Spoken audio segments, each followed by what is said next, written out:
Welcome to the Roy Morgan Weekly Update. The first Roy Morgan poll taken after the conflict in the Middle East began shows support for both the ALP and the Liberal National Coalition down, and support for the Greens and One Nation up. ALP dropped 4% to 26.5%, and the Coalition was down 1% to 22.5%. The Greens gained 3% to 14.5%, and One Nation was up 1.5% to 23.5%, again ahead of the Coalition. 13% support independents and other parties, according to interviewing conducted from March 2 till 8 this year, with a representative Australia-wide cross-section of 1,532 electors. Now, in times of global unrest, the usual response of the electorate is to swing behind the government, although clearly this hasn't happened so far in the early stages of this war. The rise in support for the Greens is likely because the Greens are the only major political party to take a stand against the US and Israeli strikes in the Middle East, and this support has come straight from people previously supporting the ALP. A look at the results by gender and age show the picture is complicated, with the ALP losing primary support of both men and women, and both the Greens and One Nation gaining support of both men and women. Analysis by age shows the ALP losing support in every age group, mostly to the Greens. For people aged 18 to 24 though, ALP support went to One Nation and independents and other parties, and the Greens lost support. One Nation gained support in all age groups under 65. Now, the two-party preferred support of the ALP also dropped this week. In calculating a two-party preferred vote when preferences are allocated based on how Australians voted at the 2025 federal election, ALP leads the LNP 53% to 47%. Based on how electors said they would vote, how they said they'd allocate their preferences, ALP is 54.5%, well ahead of the Coalition on 45.5%. So if a federal election were held now, the ALP would be returned to government with a clear majority under either methodology. This week, Roy Morgan government confidence was unchanged, but still at a very low level. 59% of electors say the country's going in the wrong direction. Only 26.5% say the country's going in the right direction. So this means Roy Morgan government confidence rating is at only 67.5, more than 30 points below the neutral level of 100. The Middle East war clearly hit consumer confidence.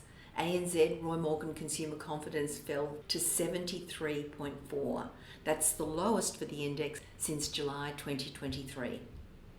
Concern about the next 12 months drove the decrease. Australians have less confidence about the economy over the next year. It's down a net 6 points, and less confidence about their personal finances over the next year. That was down a net 7 percentage points. ANZ Roy Morgan inflation expectations jumped rapidly this week, up 0.8 percentage points to 6.1.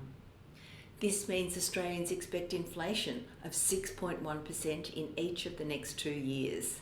Now, this is a huge weekly jump in inflation expectations, and it's now at its highest since November 2022, during the first year of the Russia-Ukraine war.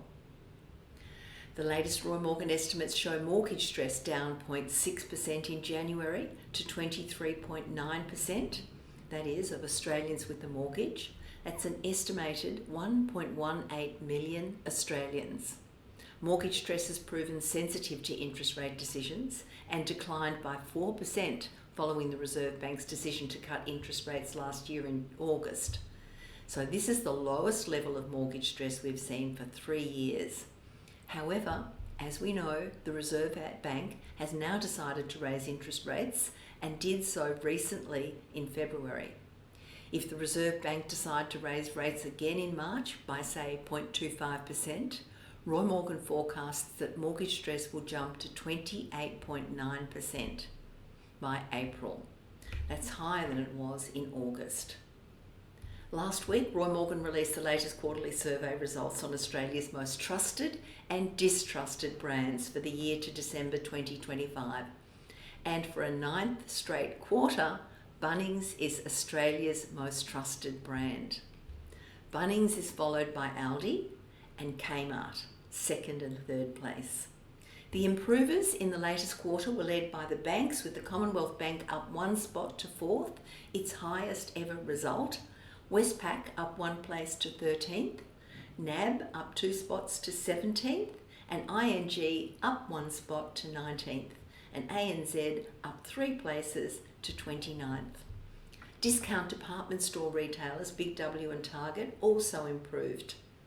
Woolworths was once again Australia's most distrusted brand, although Optus was the slider after the 000 outage late last year. The telco is now the second most distrusted brand overall, and for the single month of December was the most distrusted brand in the country. Other brands to slide include Tesla, Shein, Nestle and Google, which deteriorated 5 places to 17th most distrusted brand. For more detail on the key changes in Australia's most trusted and distrusted brands, watch the latest in-depth webinar on the results. And looking forward to next week, I'll be back to bring you the latest data for consumer confidence, inflation expectations, and the latest business confidence. And we'll also be looking at research on discount online retailers Temu and Shein. Thanks for listening. Look forward to seeing you next week.